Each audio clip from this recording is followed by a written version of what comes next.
Yes, I am really streaming. I am back on the streaming grind, people. It's been a while, but welcome all back to the channel for the Liverpool versus Chelsea rival preview. I've got a preview tomorrow with Hassam, but this today is all about figuring out Chelsea from a Chelsea fan's perspective, because I watched them a little bit this year, but there's certain games you haven't watched. You know, Nottingham Forest at home. That was on at 3 o'clock because this country is so great you can't watch them. So I figured it's probably right to get a Chelsea fan on to talk about what is the biggest game of the weekend.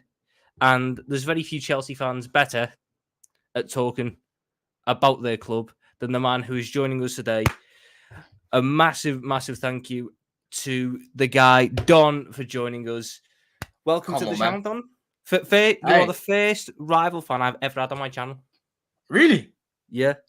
Hey, that's a privilege, you know what I'm saying? Because we're going to have Tom on my channel as well. You know what I'm saying? Yeah, him and Roms, 2-on-2 and that. But big up the chat, man. Make sure you lot are subscribing to the channel. Make sure that you lot are smashing up the lights as well. It's going to be a good chat, bruv. It's going to be a good chat. It is. It's going to be a great chat. I think we should start off, because you're the guest, with Chelsea this season. A lot of people, myself included, predicted another rocky season. New manager coming in, Enzo Fernandez. Not as many major transfers made as the previous couple of summers. It seemed to be, a bit slowed down. You brought in Pedro Neto as probably your most marquee signing this summer. You had Joao Felix as well. Jadon Sancho came in on deadline day. And you've shocked a lot of people, me included, with, your fourth place in the league. You're really not that far off the top three as it's been known the past year or two. Palmer hasn't, taken his foot off the gas. He's shockingly not a one-season wonder.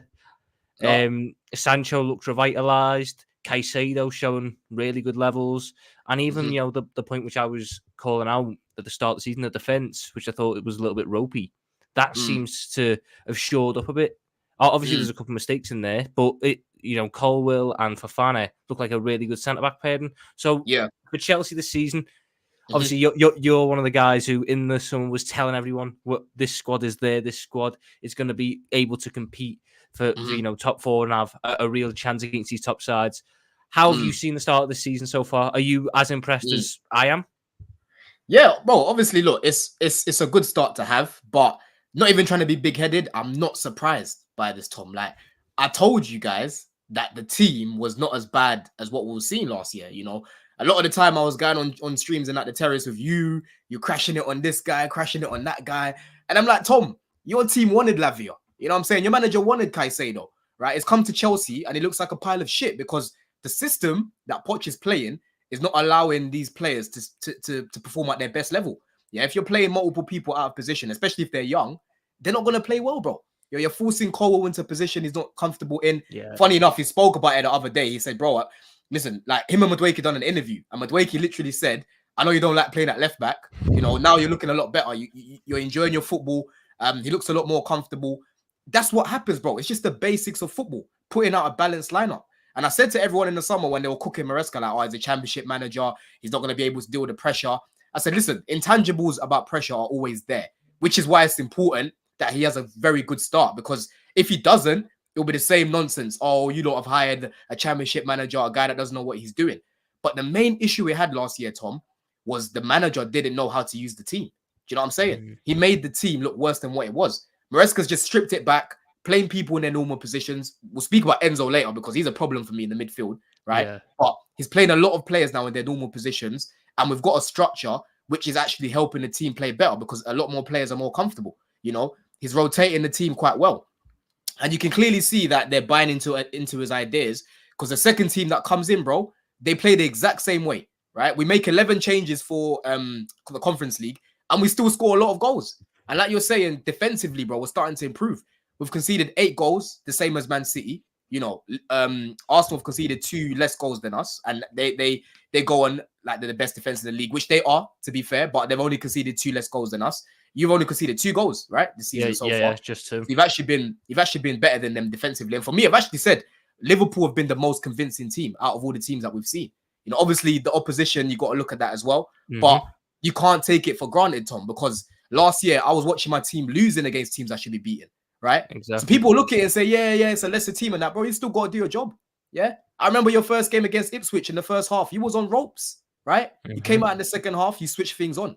Against Wolves, you found the way to win that game after going down, right?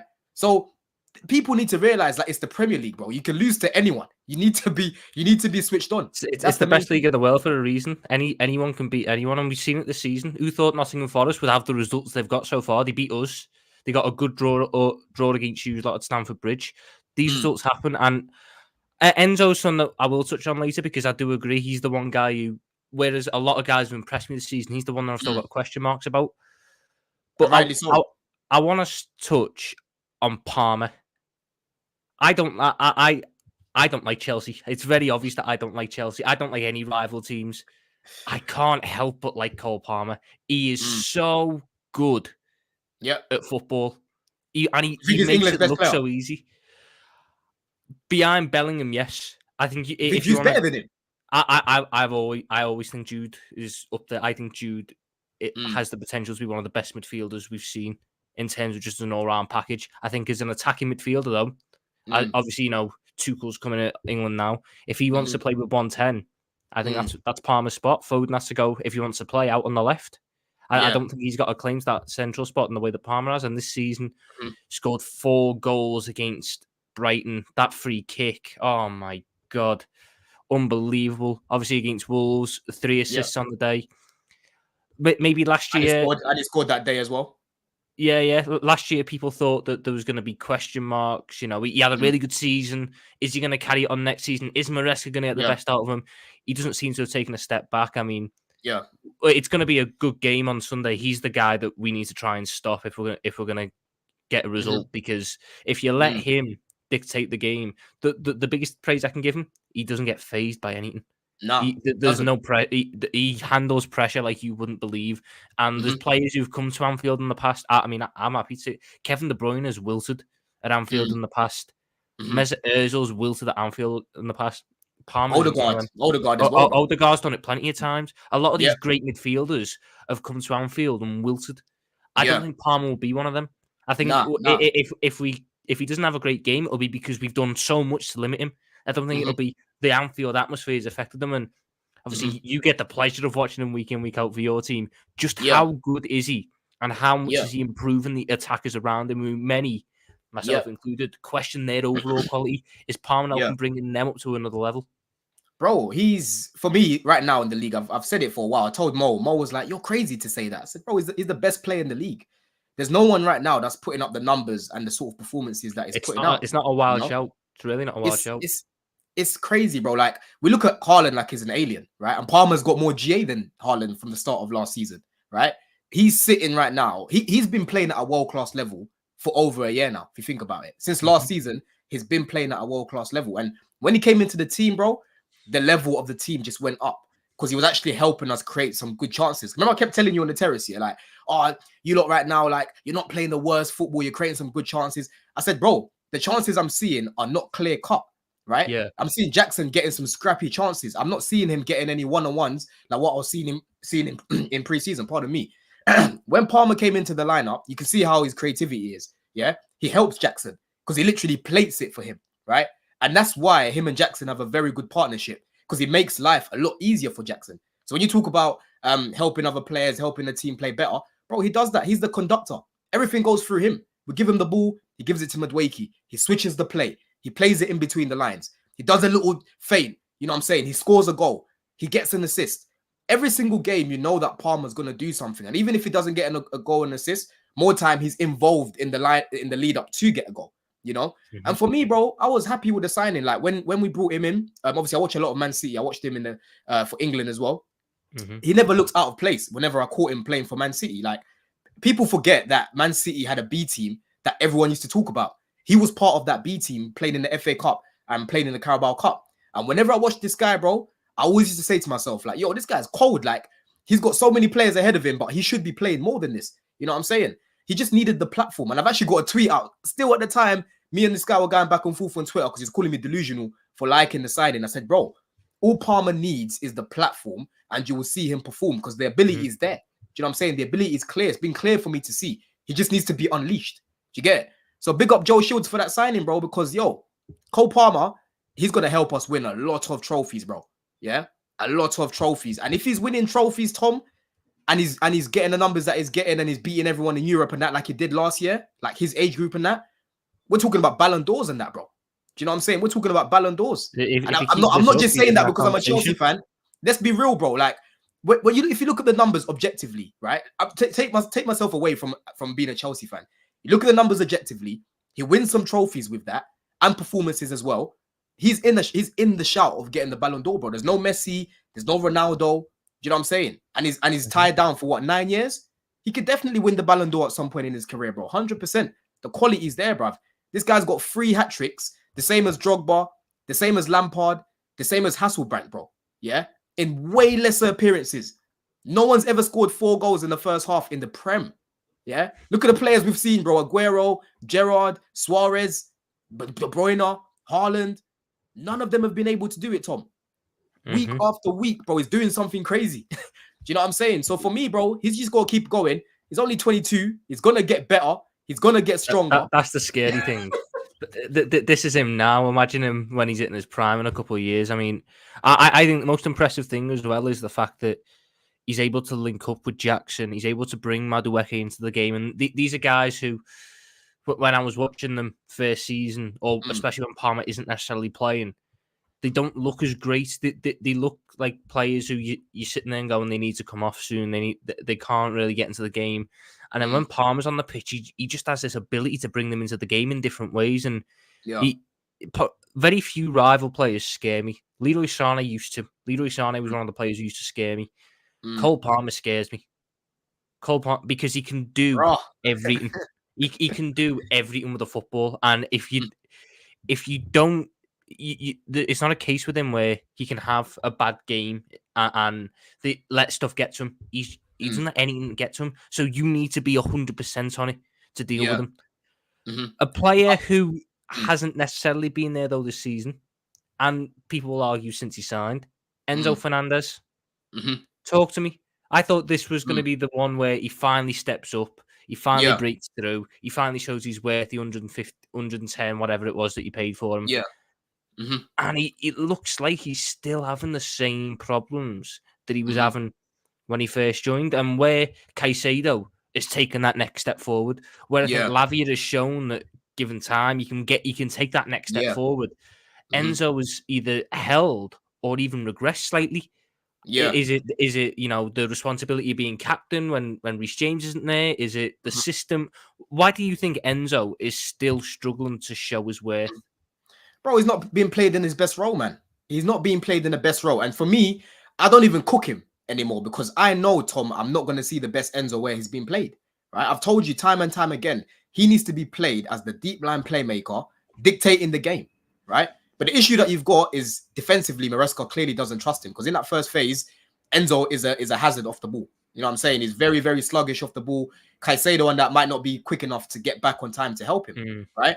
But if you play him in that 8 role, bro, you need to be more dynamic, man. You need to have something about you on the ball where you're thinking quick. You know, a lot of 8s and a lot of 10s, they play in between the lines because before they get the ball, they're switched on already, right? Enzo, he needs time. He needs the time to get the ball, look around, switch it, look around, ping it. That's how he plays the game, you know. And me looking at him there, bro, it's awkward. I keep saying the same thing. Like, he's a very similar profile to Cruz, right? He's not as good as Cruz, obviously. Cruz is an all-timer. Enzo isn't there yet. But in terms of just dictating the game from the back, he's very similar to him. You would never see Cruz crashing the box like Enzo, yeah? You would never see Cruz roaming that area where Maresca's got him playing, right? But again, it's defensively, that's the issue that you've got. So for me, bro, like, Enzo's not in my best 11. With everyone fit, I'm playing Lavia as the 6. I'm playing Caicedo as the 8, because for me, Caicedo's best position is actually playing as a box-to-box. I think you'll see more goals from him there. I think you'll get more assists from him there. I think you'll see a lot more in terms of his ability because counter-pressing, he's good at it, right? And getting back as well, he's quite good at it as well. He's got an engine on him, right? Very similar to like Kante, that sort of player, right? But Enzo, bro, like, there's just so many players, Tom, I'd rather play in that half space, bro. You've got Felix I can play there. You've got Dewsbury Hall I'd rather play there. I'd rather play Carney there. I'd rather play Nkuku there. Enzo for me, it just What's in happened with all honesty, Chukwuemeka? bro, he's at the back of the line. He's at the back of the line. He'll get I taken down really low. liked him last year. I I do as thought that well. there was a lot to appreciate about his game, but I Mhm. saw something the other day. Isn't he on like 100 grand a week? Is that like He part of the is. reason why they're not wanting to play him? Because he's on so much money. Well, it's not that. I think Dewsbury ahead of him, innit? And Dewsbury is obviously Enzo's guy, Maresca's guy, right? So Carney's at the back of the queue. That's the problem that he's got. 'Cause remember last year, bro, first game he played against you. He started. He He played played very against well. us and he done well, and he played against West Mhm. Ham and scored. And Yep. And he got injured. yeah, but those performances, I know it was a very small sample size, Yeah. but those performances impressed me because he was giving you what you didn't necessarily have in that Even when he midfield came at that on, time. even when he came on at Anfield, bro, he done all right. Remember he came off the bench. He actually done all right. Yeah, yeah. But again, for me, it's like Ultimate Team, bro. Put it this way: playing Enzo in that role, your chemistry goes down straight away because he shouldn't be in that position. If you look at his little card, it'll be like 5 out of 10 because you're not playing him in the right role, right? But the problem that you've got is Reece James is injured. He's our captain. It kind of feels like Maresca's shoehorning him in because he's the captain. He Same wants a thing as captain on the pitch type thing. yeah. Same thing as last year, Ben Chilwell, because he was our captain. It's like, oh, I don't want to play him at left back. Oh, I'll play him at left wing, right? You're not going to see the best of him there, bro. You know what I'm saying? So honestly, bro, I'm worried about that midfield against you lot because Enzo needs to be on his A game for us to beat. Do you not think it's going to be Lavia, Caicedo, and Palmer? Nah. I don't see him dropping Enzo, bro. Because Enzo's the captain. That's a midfield that I think could go toe to toe with us and cause us real problems. Because it has someone in every area. Yeah, I like our midfield this year. Obviously, you know, there's the people who talk about Soboslai and his final third, and how he's a little bit wasteful there. But as an overall dynamic, I think our midfield works really well for what it needs. And I could definitely see Enzo being a guy who looks at and identifies and puts Gravenberch on and goes, you can run rings around him. He's not there 100%. You can cause him problems. Whereas Lavia, I know he only played against City, and I think he's back in training. He's been back in training for a little bit now. He's back. He's been back, bro. He's on a bench last game. He didn't come on. Like he's been back. He's fit. Yeah. Lavia's a guy who can handle a lot of midfielders physically. Caicedo, we know about. And, you know, you need to make sure you're careful with Palmer. I think Enzo just doesn't... The type of player that Enzo is, I don't think Chelsea have ever given him the positions to succeed. And I almost think that the way he's playing under Maresca and what you're seeing from other players, I don't necessarily think you're ever going to give Enzo the opportunity to play in that deepest position because I think the league is the way it is in terms of the positions that players occupy. Yeah. And like you said, I don't necessarily think Enzo's the greatest defensively. So not many managers will want to put him in such a deep position where he is effectively going to be one of the last lines of defense because people can get at him. So I know we cost a lot of money. I would be shocked if Enzo Fernandez is at Chelsea by like 2026. I think he's like the first big name to move on because I just don't see how he fits in Maresca's plan. I think there's much better midfielders that you can go for. I mean, wasn't Maresca the guy who said that he needs a big a physical six rather than the ones that he's got at the minute? That's about as damning as you can get for Fernandez. I think the only way Enzo can work against you lot, like when we play you lot on Sunday, right, is if he plays a 4-2-3-1, right? Most of this season, we've seen him play like a 4-3-3. He has adapted, to be fair, depending on who he plays. Like against City, we played a 4-2-3-1. So he had a pivot of Caicedo and who was the pivot? Lavia. Wasn't it Lavia that day? Caicedo and Lavia, yeah. Caicedo and Lavia. Then he had Enzo playing as the 10 that day, right? So he could go back to that and play Enzo and Caicedo close to each other, which I don't mind. When he does that, it means Enzo can actually pick up the ball, dictate the game, and then flow off. And then Caicedo kind of just roams that area a little bit. Then you've got Palmer in between the lines. But when you've got Enzo playing in the left half space, bro, that's a hazard, man. Gravenberch is what, 6'3"? 6'4", 6'2" or 6'3", yeah. So he's dead tall, basically. He's dead tall. Physically, bro, he will absolutely eat him. Yeah, and I've been saying this for time now, like, that game against you lot is all about the midfield battle for me, right? All about the midfield battle because both of our attacks, we know our attacks good. In essence, it always has been. It always has been about the midfield battle, even back in the days when it was Essien and Lampard versus Alonso and Gerrard. The midfield has always been where you win big games. And exactly. I feel like we have the edge going into this one if Enzo plays. I think, for me, Gravenberch's been the best midfielder in the league this season. Yes, he has. He's been immense in so many aspects. I think McAllister, he's going under the radar a little bit for just how important he is for us and how well he's played this season. And Szoboszlai does a really important job for us, as much as, my God, does he like to give the ball away in the final third. He does. We have no one else with that engine, and he's able to cover McAllister if he's up. He's able to cover Trent if he's up. Let me tell you something about that, because if Szoboszlai wants to give away the ball cheaply when you're attacking us, right? One thing that we're good at doing is counter-attacking.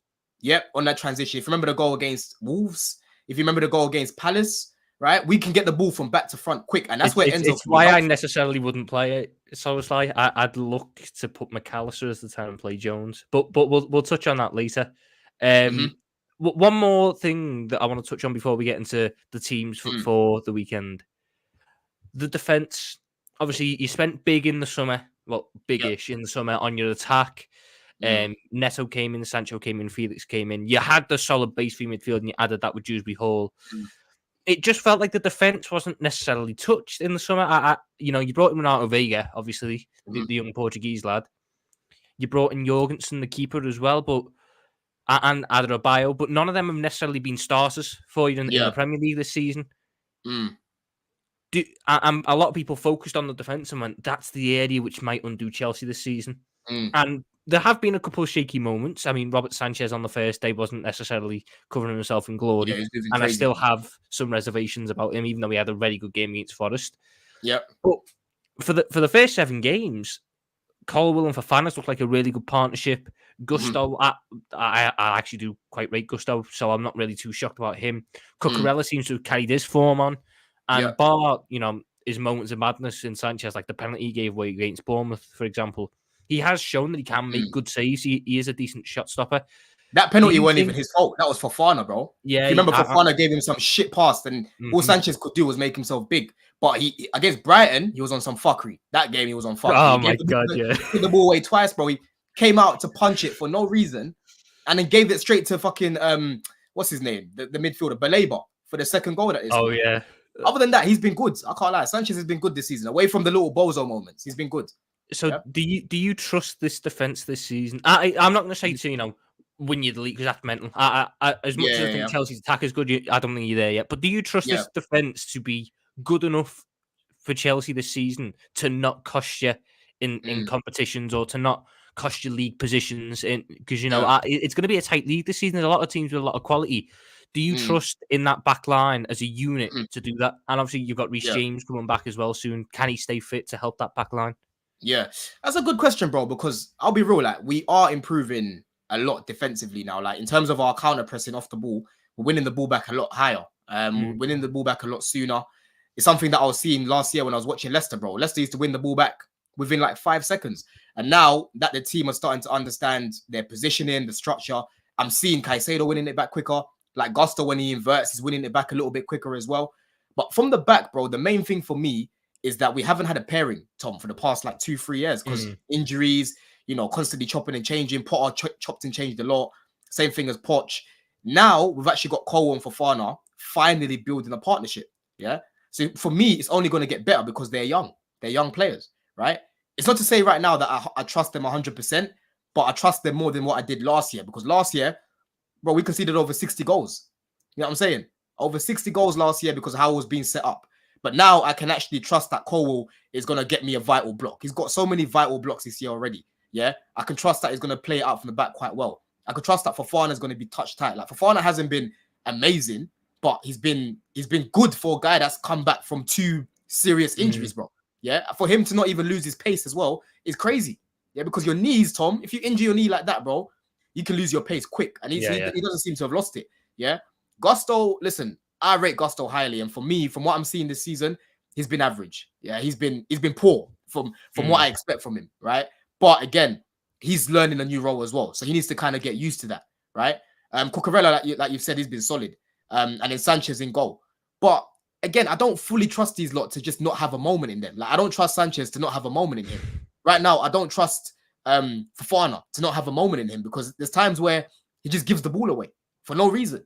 You know what I'm saying? Mm. So I'm getting there in it. I can see the defense improving, but I can't sit here like an Arsenal fan and say, yeah, our defense is good now. Like, I can't do that. It's only a few games in, but I'm patient. I know that it's gonna keep getting better. But for now, it's just more.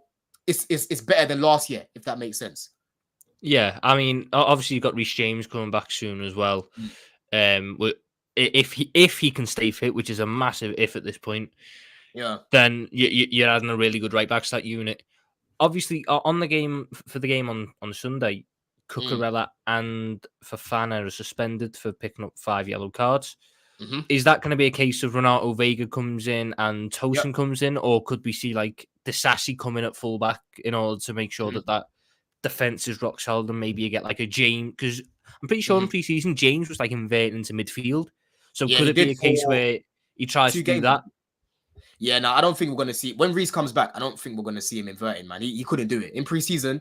It just looked weird. And for me, bro, like to play in that role, you need legs, and we don't want to injure this guy again. If you play him there, you're just gonna Yeah. overwork him. You know what I mean? So I'd rather not do that.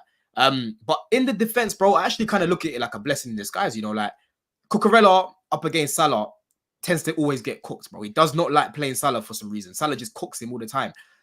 Vega is better in wide areas. I think it adds a little bit more height to the team as well. Because from set pieces, Konate and Van Dijk have been good as always. And then obviously Tosin as well. He adds a little bit more height. And to be fair, when he's come in, he's actually looked quite good. Some Chelsea fans a few weeks ago were saying, "Yo, drop Fofana and start Tosin." You know what I'm saying? So I'm not actually worried that they're coming in. That's why for me, I kept saying to you, I rate our squad, because if we bring out this guy, we've got this guy that can come in, and I'm not worried. Yeah. So Tosin starting, I'm not worried. He's very good from playing out the ball from the back. Defensively, he's good at that as well. Vega, very underrated gem. We paid what 11 million for this guy. Calafiori's replacement, and for me, defensively, he looks better than Calafiori. Calafiori, I'm seeing this guy getting spun a couple of times already. Yeah, for me, I'm looking at Vega. He just seems like more like a man back there. Do you know what I'm trying to say? I'm playing up from the back. He's been really good at it. So I'm not worried about them two coming in it. You know what I mean? I think it's actually a bit of a blessing in disguise, bro. You know, a bit of a wild card. None of your players have played against them yet, I don't think. We played against Tosin a couple of times, but we haven't played against him when he's at Chelsea. Vega.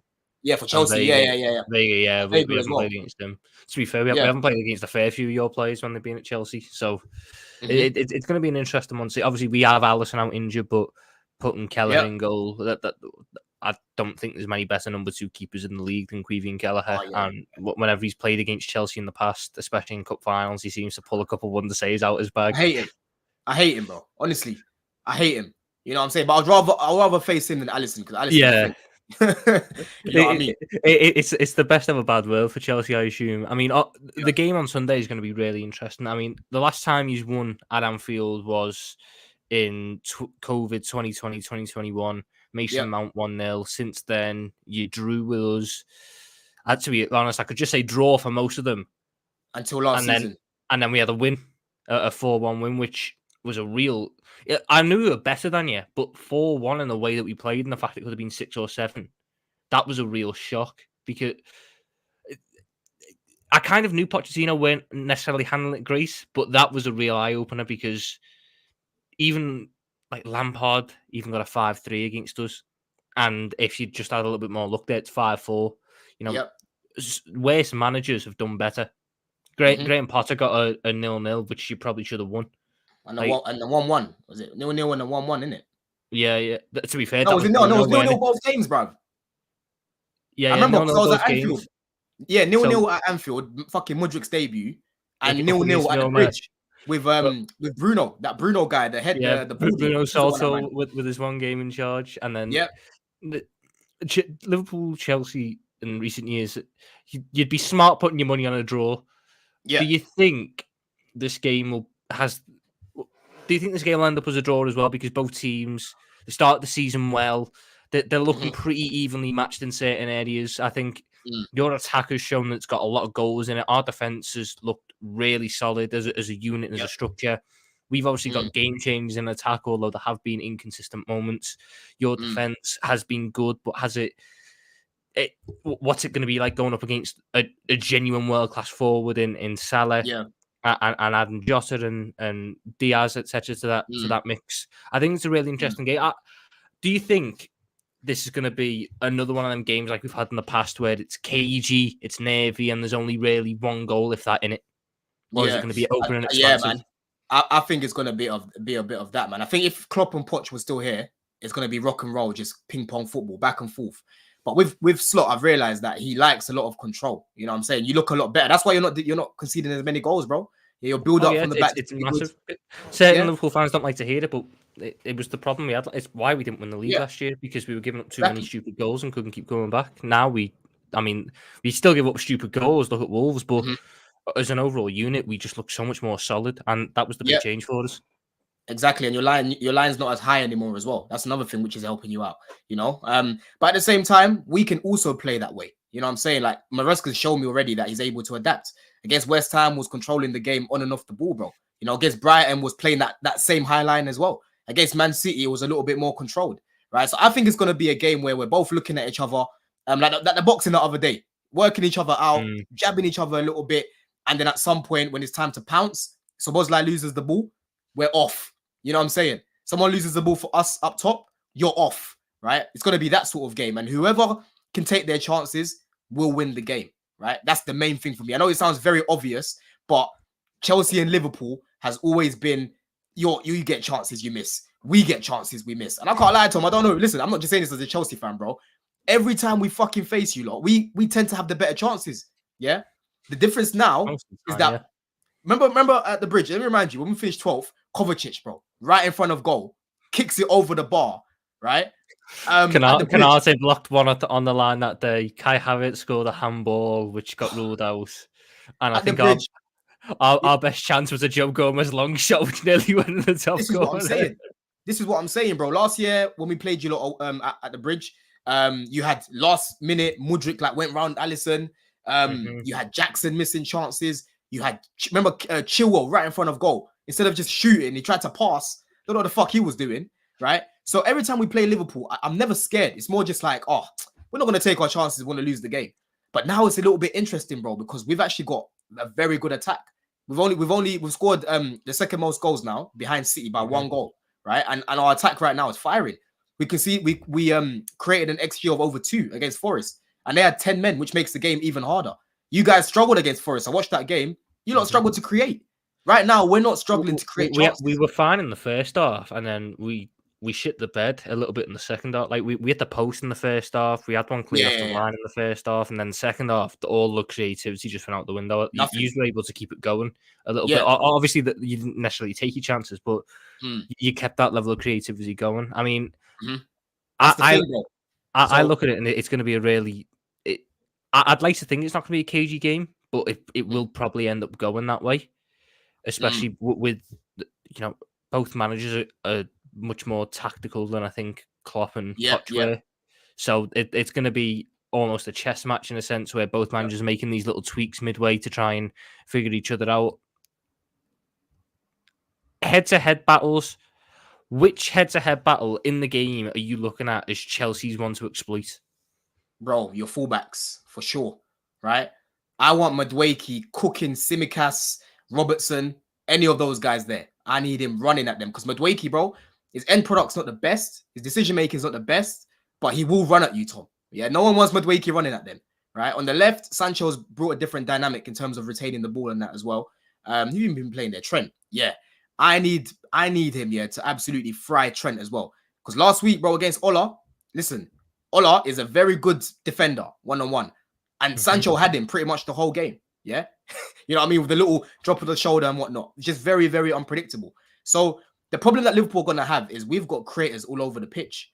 That's the difference now with Chelsea. We're not just looking at Cole Palmer anymore. Sancho can Mhm. create, Enzo can create, Madueke can create, even Jackson can create. You know what I'm saying? All that front line there have different attacking attributes to their name.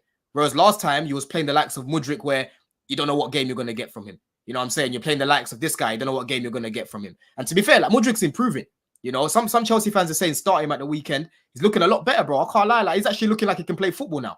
You know, so I'm looking at our bench. I'd prefer it if you just played Sancho, to be honest, Yeah, because I think when I look at the dynamics of a left winger versus Trent, I understand that a lot of left wingers can get a bit of joy against him.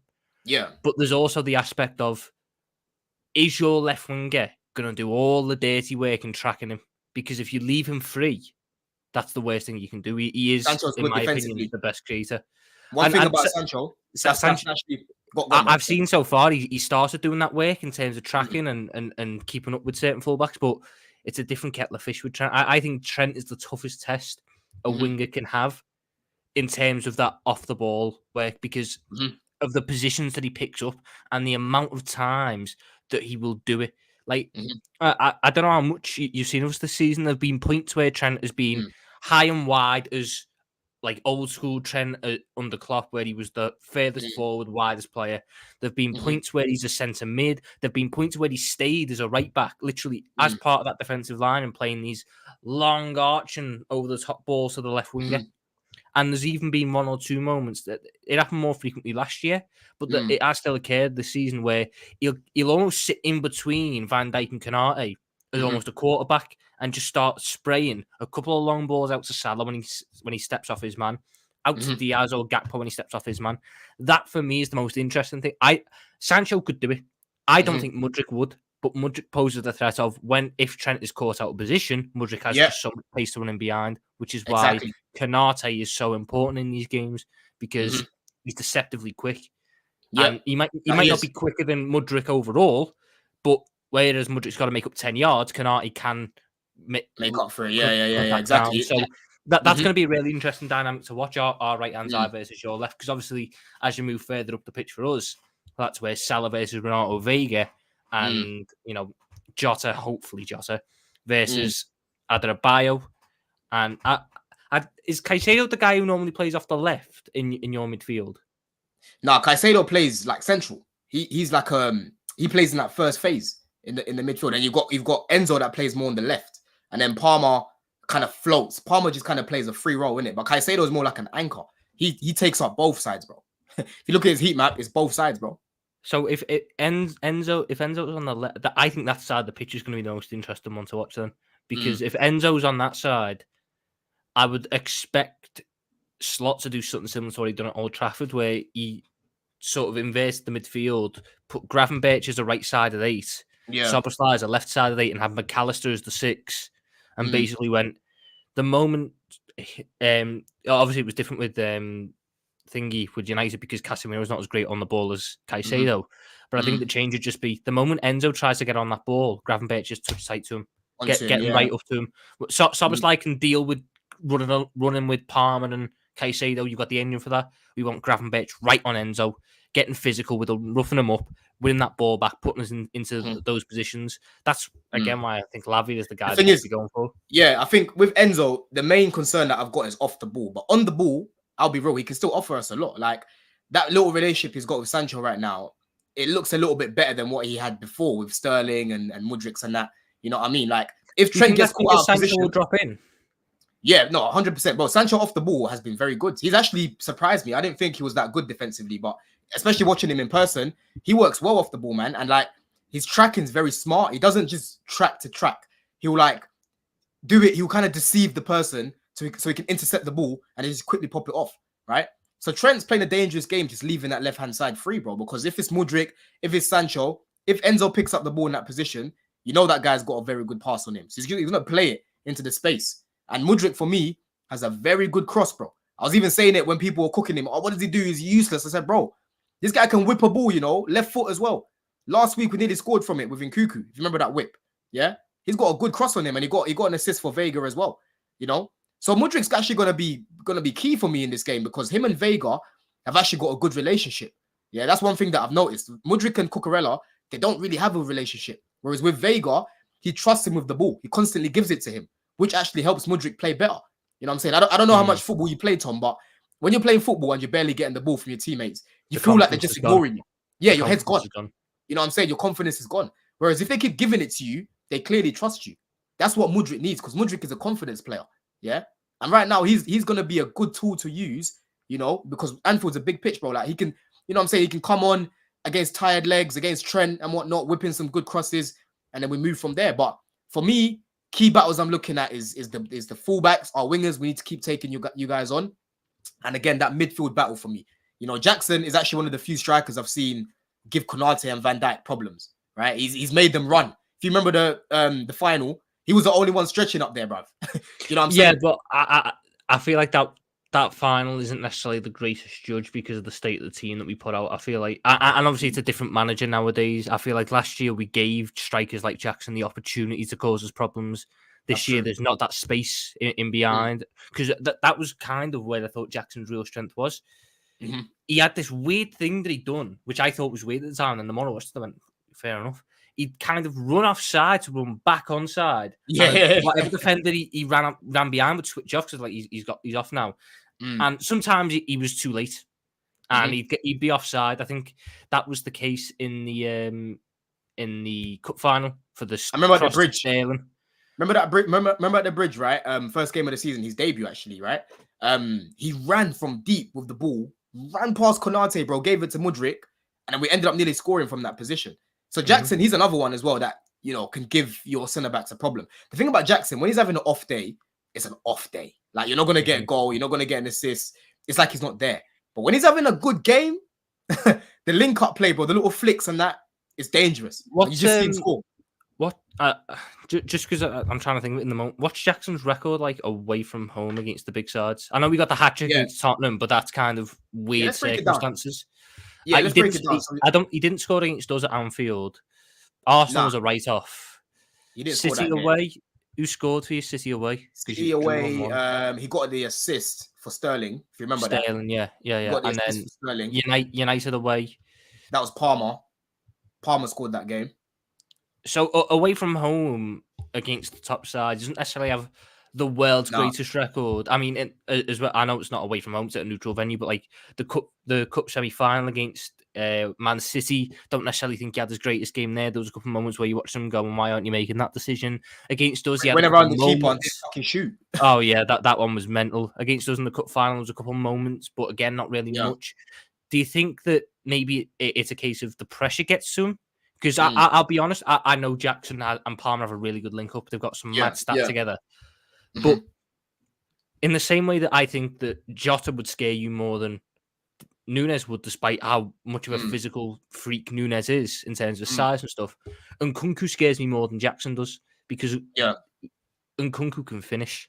Nkunku knows where the back of the net is. Jackson has a goal in him, but it's not cold-blooded in the way that Nkunku is.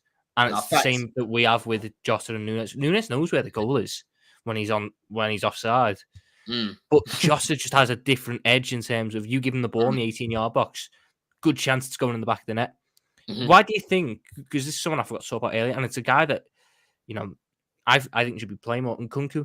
Why do you think he's not necessarily in that Premier League? Because it almost seems like you got two teams. You've got your cup team, which is your Conference League, and your Carabao Cup, and what will probably be your FA Cup as well.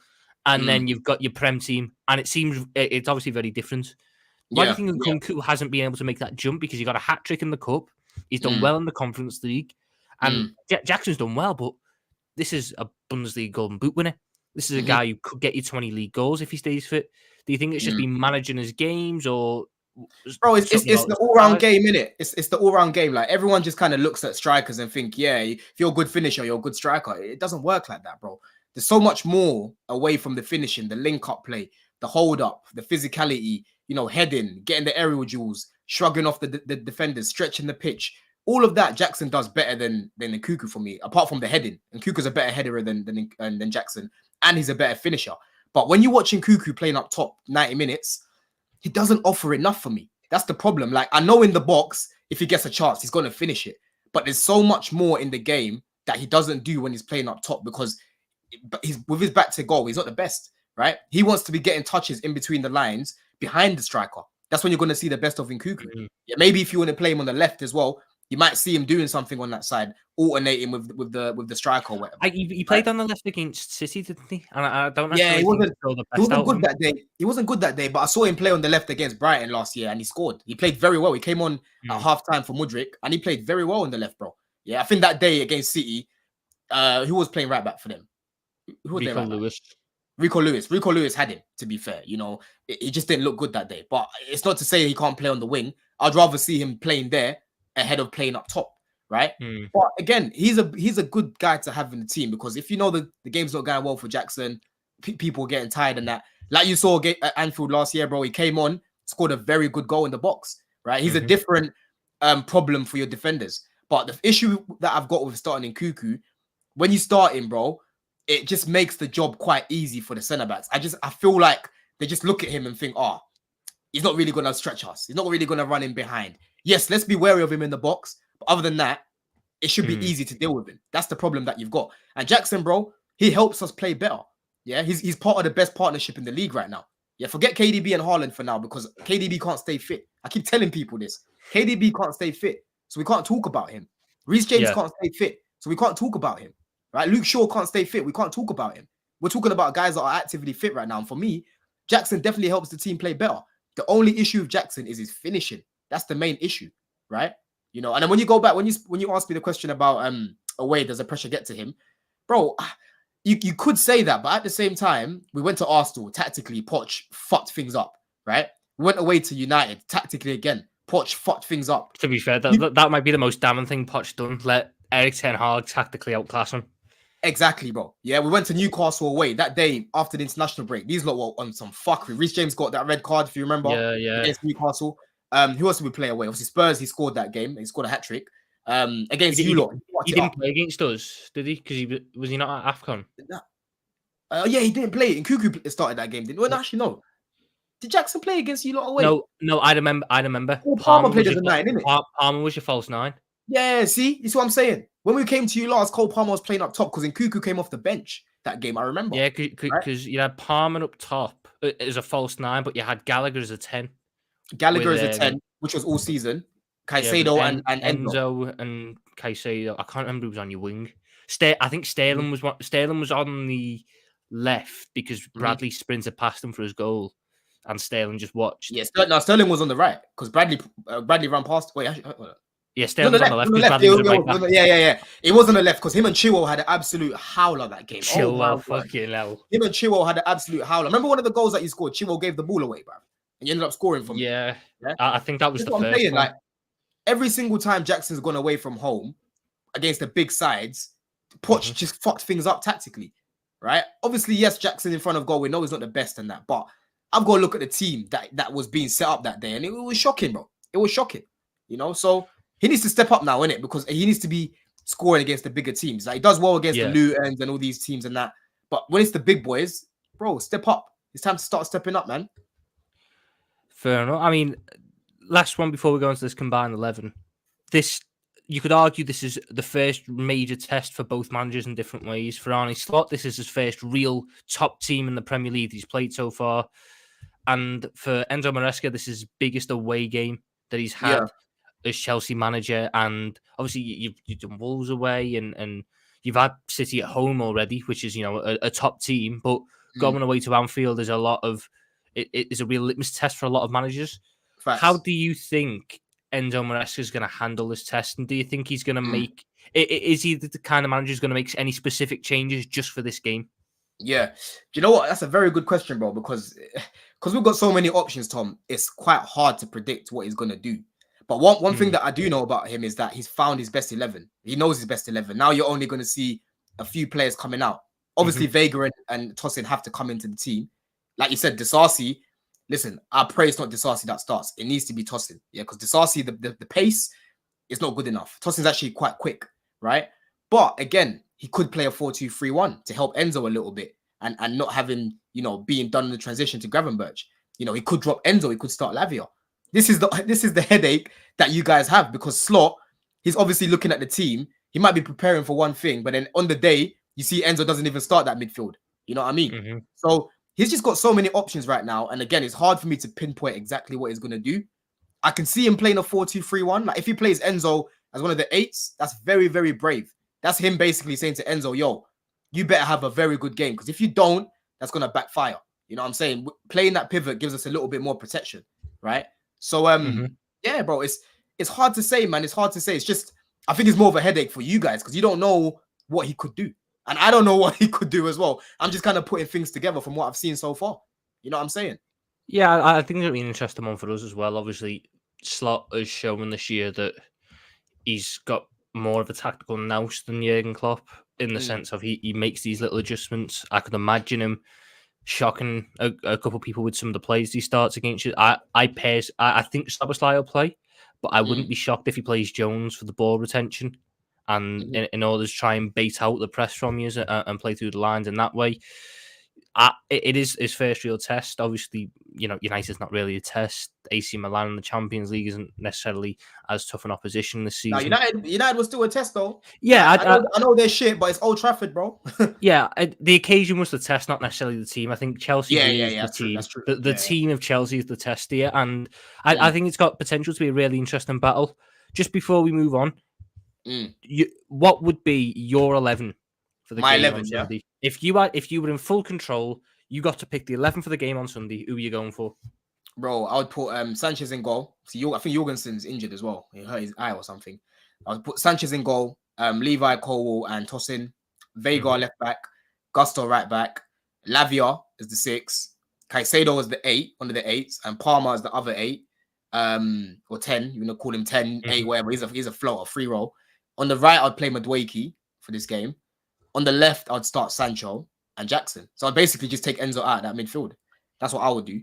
And then bring Neto off the bench, bring Mudryk off the bench. That's what I'd rather do. Because the thing is, with Sancho and Mudryk, you know what you're going to get out of Sancho. With Mudryk, he's not at that level where I know he's going to give me a good game. But at least off the bench, with that confidence he's building, he scored a goal the other day as well for Ukraine. Yeah. I think he can do something for us. You know what I'm saying? I'm really looking at him for this game. I think he's got something for us, man. I'll be honest, Madueke doesn't scare me as much as Neto would. Neto's the kind of guy. I know his hamstring would probably go after 50 minutes, but Neto's the kind of guy who just causes any fullback problems. And I know you're probably trying to manage because I saw something the other day that like Maresca's only allowing Fofana to play once a week, so you can really recover this season. And I feel like you probably, if you want to get the most out of Neto, something like that's got to happen with him, where you're making sure that injury and those problems that he has with that hamstring are getting closely monitored. Yeah. I back Robertson against most wingers in the league. I really do. I still think that he's a very good left back defensively. I'd be more worried if Neto was up against him than Madueke. I'll be honest. I'm saying that Madueke might score against us, but the guys I'm worried about for Chelsea are Palmer, because as good as Gravenberch has been this season, it's a different task going up against one of the most informed 10s in the world. Yeah, because you've got that's more of a defensive game than an attacking game. And for the unknown factor, I don't know what that Renato Vega is going to do. I don't know if he's going to be like, if he's going to be one of these players who just decides Anfield is where he wants to go, and he starts invert, because doesn't he have like the capabilities to invert into midfield if needs be? Bro, he's what you call a Swiss knife, bro. He can play left centre back, he can play left back, he can play midfield, he can invert. Yeah, that unknown quality probably worries me. It's not necessarily how good he is as a player, because I don't really know. It's just the unknown quality that he is as a footballer and what he could do tactically to open up the game for Chelsea. That worries me more so than I know what Cucurella's going to do, and I can deal with that. And I've got a guy in Salah who's caused Cucurella so many problems over the years. Yeah, it's these left backs who I've never seen play, who when they go up against Mo Salah, decide they know exactly what he's going to do and limit him, and then we've got to try and force creativity in other areas. I mean, that's the thing though. If Cucurella was actually fit, I would rather start Vega ahead of him, because, like I've said, I've seen Salah have Cucurella, right? But again, with Madueke, listen, he can be frustrating. I get what you're saying, yeah. But defensively, bro, he's been very good. That's one part of his game that he's improved a lot. Because with Poch, he wasn't that switched on. His awareness was bad off the ball. Especially watching these guys off, bro. You know, on TV you can only see so much in it. When you're at the games and you see them off the ball, you see what they're like working and that. He used to just walk, jog. Now I'm seeing him actually tracking back. And against Diaz, who for me has actually been on very good form, that's going to be key. You know what I'm saying? And then to be able to bring on Neto when Madueke gets tired or if he's having a shit game, that's going to be dangerous as well. Because one thing about Maresca, bro, he's proactive in his in-game management. Yeah. Last game, his subs were a little bit late, in my opinion. I think the flow of the game was messed up, man. They stopped the game for ages. We had like 12 minutes at a time. Yeah. Why was there so much at the time? I know it's off topic, but I remember seeing that. Those injuries and that, man, just hella stoppages of play. You know what I'm saying? So that game wasn't flowing well. But literally the 3 games before that, I kept bigging up his in-game management. If something's not working, he's not scared to change it at half time, right? If something's not working, 60 minutes, 70 minutes, you see a change. You see 2 people come on, right? And we've got everyone fit. I can't believe I'm saying this, Tom. Everyone is fit right now, including Reece James. Yeah, you won't see Reece at the weekend. Definitely not. You ain't gonna see that, right? But right now, I like the in-game management I'm seeing. I like the fact that we've actually got a manager that's got a proper game plan. He's probably not even sleeping this week thinking about this game, you know? And same thing as Slot as well. So, bro, it's gonna be very interesting, man. I told you, I think it's gonna be like those boxes the other day. I think it's gonna be a tight game. And whoever can take their chances in front of goal, whoever can win that midfield battle, I think will win the game, man. Right then, just before we get into this combined 11 and score prediction. Fuck, man. Honestly, bro, I want 8 points out of this running, bro, because it's been a minute. It's been a minute. Yeah, it's them 4 games you've got, isn't it? You've got Liverpool, then Newcastle, then United, then Arsenal. Yeah, I want 8 points, bro. Yeah. Oh man. The thing is, I respect you guys, Tom. Yeah, I know me and you always go back and forth, but I actually fucking like your team. This is the annoying thing when you crash it on mine. I'm like, bro, I fucking like your team, you know. I slightly feel like we're gonna cancel each other out again. I don't want to say draw because I want to win the game, but I can see a draw. What, like a 1-1 or something? Yeah, like a 1-1 or like a 2-2, something like that. But then I can see us snatching it as well, man. Do you know what? I'm gonna say 2-1 Chelsea. You know, 2-1 Chelsea. I'd be very shocked if we conceded 2 goals. I'll be honest. The way the defense has been set up this year, I think at most we ship 1. I'm gonna go. I think every new manager needs the. Slot had a good start, obviously, but every new manager needs the statement game. There's not really many better opportunities than Chelsea at home being a statement game. I'm gonna go 3-1.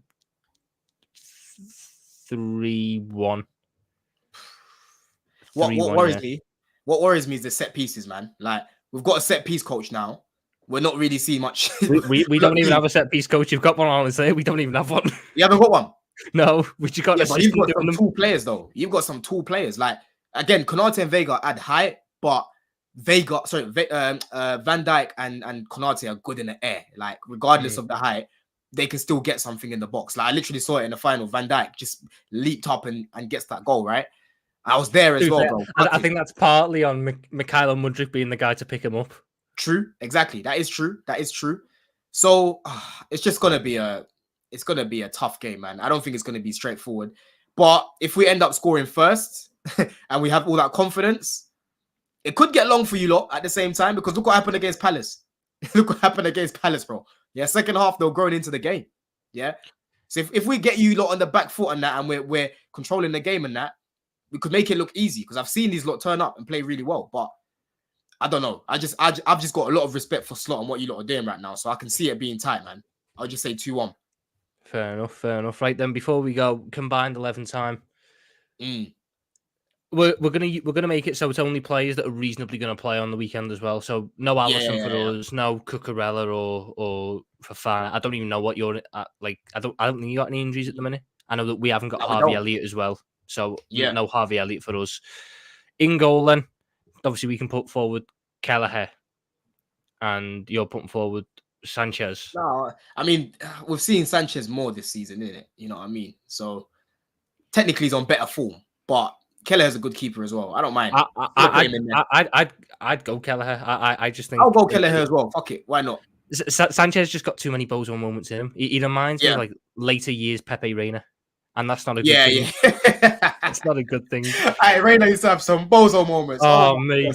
I remember on the first day of the season, 2011, 1-0 up against Arsenal, 89th minute, and he drops the ball on his own goal under no pressure. And you should have gone, how have you done that? Why did he actually do that? Oh my word. That was mad. Final years of Pepe Reina. Yeah, I'll say Kelleher. I'll let you have that, man. Sanchez, cut out the bozo moments, then maybe it'll be you next time. Left back. We'll probably be playing Robertson. You're putting forward Renato Vega. I haven't seen enough. I'll be honest. I don't watch Chelsea Conference League. Yeah. So I can't sit there and go, I've seen Renato Vega against Serviette or whatever they're called. You already know what I think of Robertson now. You already know what I think of Yeah, Robertson. yeah. I'm Every picking Vega time over you him. see Simicast start, and I get a message in the top 6 chat going, "Is that Robertson benched? Is that Robertson dropping? Lad, he's being rested. You got good left backs we can rotate." What, you don't think Simicast will start this game then? No, I think it'll be Robertson. I'm putting Vega. Maybe we could put this one out to the chat. I'm putting Yeah, Vega. I think chat's going to go for it because I still think is this the Robertson of years gone by when he was the best left back in the world? No, no, it's Yeah, not. yeah, exactly. But I'm this is putting Vega, still a bro. good left back. This is still a guy who I can trust defensively. There's still a guy who, as much as Arsenal fans don't like it, I can put this forward. Has never let Yeah. Bukayo Saka score on him. Every time Saka scored against Liverpool, it's been against Simicast. So Yeah, this is the thing, man. I'm putting Vega there, man. You're gonna see. You're gonna see. You know what I'm saying? Playing for Portugal now. You know, 11 million. if he gets more minutes this season, I'll probably see more. Obviously, I'm not going to watch, even if users are on the telly, I'm not going to watch Conference League. I can't put myself through that group stage anyway. But if he starts getting minutes in the league, maybe Cucurella picks up an injury and I start seeing, maybe I'll understand where he's coming from. I can't knock him yet because it's been so little. But I'd edge Robertson at the minute. But again, if you want to put Vega in, because I don't think Robertson's the same level of play that he was before. He's still better than Simicast for a certain Hassan in the chat. Yeah. But I'm not gonna die on that hill. Yeah, Centre back wise, it's Colwill and it's Tosin versus Canate and Van Dijk. Yeah, I think Konate and Van Dijk, bro. You can have them. 2 goals conceded. What am I supposed to say, bro? I can't argue that. I know it's not a Chelsea thing. Where do you think Van Dijk ranks in the best players so far this season? He's been the best centre back this season for sure, and the stats back it up. Obviously, we'll put Cole Palmer's in that list as one of the best players. Yeah. Gravenberch probably ends up in that list as well. Haaland, because he's got so many goals. I think Van Dijk is 4th, if not 3rd, because I think there's an argument to put him ahead of Gravenberch just for sheer importance of this Liverpool team and the way that we're playing. Man. I think Van Dijk's been the best centre back in the league this season. Yeah, Arsenal fans will try to tell you Saliba, bro. Van Dijk's been better than him this year. He's been number one. Van Dijk conceded as many in 7 games as Saliba did in 45 against Leicester. So let's chill out here. You know what I'm saying? So yeah, I'll probably say Van Dijk and Konate. Nothing against Colwill. I think Colwill's been very good. I like Colwill. I was someone who was looking at him last year. If Chelsea were going to sell him, I'd want us to be all over him. I think there's a lot to like about him as a centre back. But yeah, he's up against the best partnership in the league this year, and he's not really got much of a chance with that. Right back, Trent versus Gusto. I'll put Trent in there.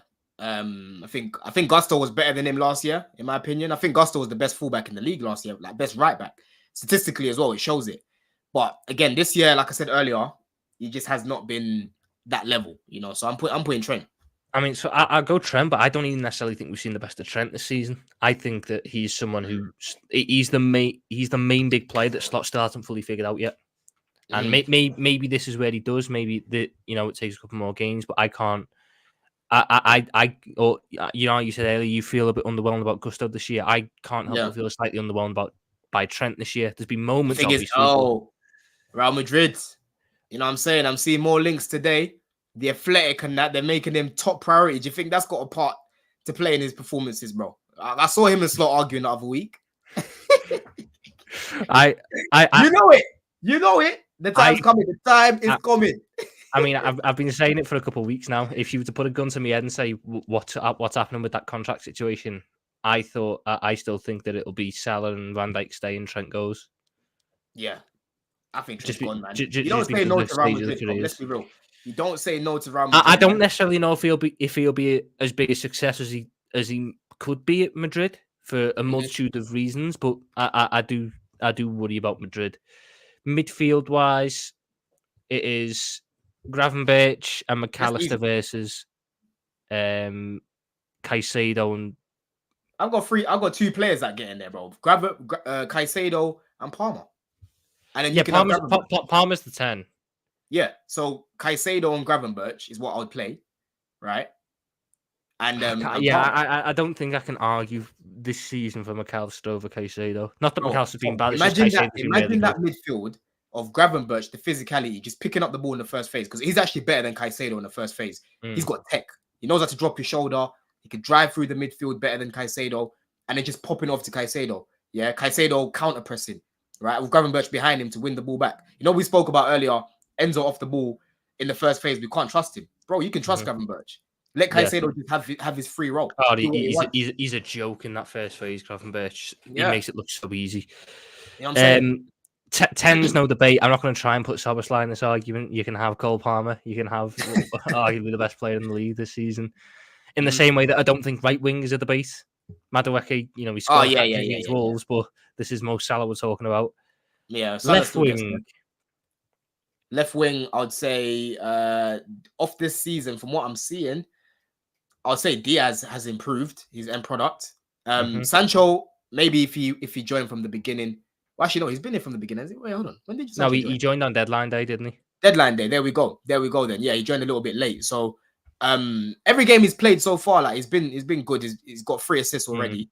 But I didn't expect Diaz to improve like this already. Do you know what I'm trying to say? So whether he's improved or whether he's gone through another one of them hot streaks is another argument that certain people don't like to have with me. And up front, it's Jota or Jackson, and I cannot believe I've got to say this, but based off of this season and the fact that the numbers just aren't there as much as Jackson. Jackson kind of has to get into the team ahead of Jota on numbers, and that kills me inside. But Jota's missed chances. This is quick. Thing is, no, because you've got a limited sample size, and a lot of the ones that we have, because obviously we've done this on Dan Potts' channel earlier this summer. A lot of the debatable topics that we had, we were debating for Fana and Canate. Obviously, for another reason, for Fana couldn't be in this, but that one got sorted quickly. We've done 20 minutes on Gusto versus Trent. We sorted that one quickly here because certain players have made it easy to pick them. I mean, none of us picked Gravenberch with Dan Potts. Bro, in the summer, I think any of us are picking Gravenberch. You know what I'm saying? I think I gave Gravenberch the bench spot ahead of Dewsbury Hall, maybe. I think that was about all I've done. You know what I mean? Yeah, I'll probably say Jackson, man. I think, listen, for me, Jota's like, you know what, how I'm describing Nkunku up top is how I look at Jota up top. Yes, he's a good finisher. I think Jota's added to his game this season in terms of link up. But I think that the only thing that has got me about Jota this year is I back him so much in front of goal. And his big chance missed versus big chances scored metric, I think it's the worst skew he's had at the start of the season. I still think, as an overall player, Jota is better than Jackson in terms of as a striker, who I would have in my team. But as we've done, this is going off this season. I can't not put Jackson in. I think Jackson's the better 9. I think Jota's the better finisher. Like Jackson, bro, the link-up play from Jackson, the little flicks from, I think it depends on what you want. So, like, with Liverpool, years gone by, we needed that guy who was maybe not as great in front of goal. I had the link-up. Now, Salah's picking up that creativity. We got McAllister doing it from the midfield, which we didn't have for ages. Szoboszlai, when he wants to, can do it. You know, Gakpo, when he plays, is really good at creating. You kind of just need a guy who's in the box to score. And I feel like if Chelsea make 1 or 2 more additions in that front line, to be honest, I think if Chelsea get a creative right winger, I think that's kind of what might end up happening with Nkunku, in the sense of you've got Palmer creating, you've got Sancho who can create, you end up with a right winger who can create. If Neto can stay fit, I think that could be a dynamic that happens where you've got so many creators. You don't need this. You don't want a striker trying to feed them the ball. You want a striker who's getting fed by them and burying the chances, and that might be where Nkunku gets back into the side. Based off this season, I mean, Jackson, he's got what? Is it 4 goals in the league? 4 goals, yeah. He scored against West Ham twice. He scored against West Ham, Wolves, and Brighton. Is it Brighton he scored against? Wait, did he score against Brighton? No, because you won 4. No, Palmer's got 4 goals. Is Jackson only got against Wolves? Scored against Wolves first. He scored against West Ham. Who else have we played? Bournemouth didn't score. Crystal Palace. Oh, yeah, Palace. There we go. He scored against Palace. So I've seen this. Jackson's got 4 goals and 3 assists, and Jota's got 2 and 2. Yeah. So yeah, I'm picking Jackson. Whilst I still prefer Jota as a striker, I can't not go with Jackson. The output is the key. As a forward. I know people try and go, oh no, it's eye testing, that and the other. You buy a forward to give you output, and Jackson's giving Chelsea better output the minute. He's on 7 GA, bruv. Some strikers aren't even going to get that this year. So, I mean, left back was up for debate, but all in all, we've got, 4 Chelsea players So you got Vega, Caicedo. Yeah, Caicedo, if you include Palmer, Vega, it's 4. So and Vega, Caicedo, Palmer, and Jackson, and then there's 7 Liverpool players in there.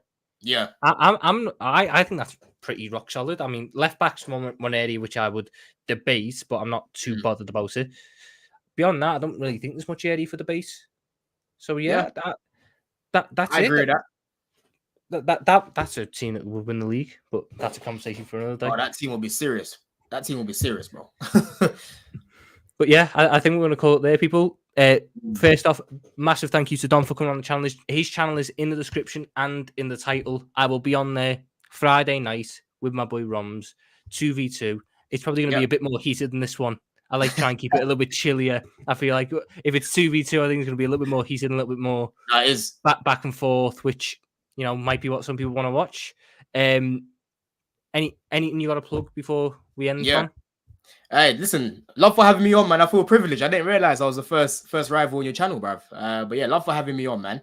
Enjoyed that. And yeah, people, tomorrow gonna be live at 7:30, Blue Diaries. Got a little weekly panel show that I do now. And then on Friday, obviously 2v2, me and another Chelsea fan, obviously Roms and Tom. I'm trying to work out what Chelsea fan to bring on, people. You know what I'm saying? We might see a little appearance from CB. We might see Goonie. We might see Carefree Lewis. We might see Ches. We'll have to see who's available, man. But yeah, big up the chat, man, and make sure that you lot subscribe to the channel, man.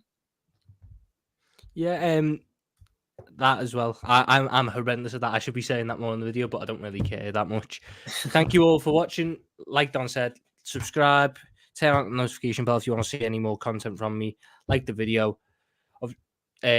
Tomorrow, 11:30, I think it is. I'm live with the Sam. It's probably going to be a lot more anti-Chelsea, but we are going to be previewing this game, talking about the Trent news, a lot to talk about there, and a little bit about Alisson and Mamardashvili, and maybe that swap over might happen sooner rather than later because of the injuries. But thank you all for watching, people. In a bit to Rob.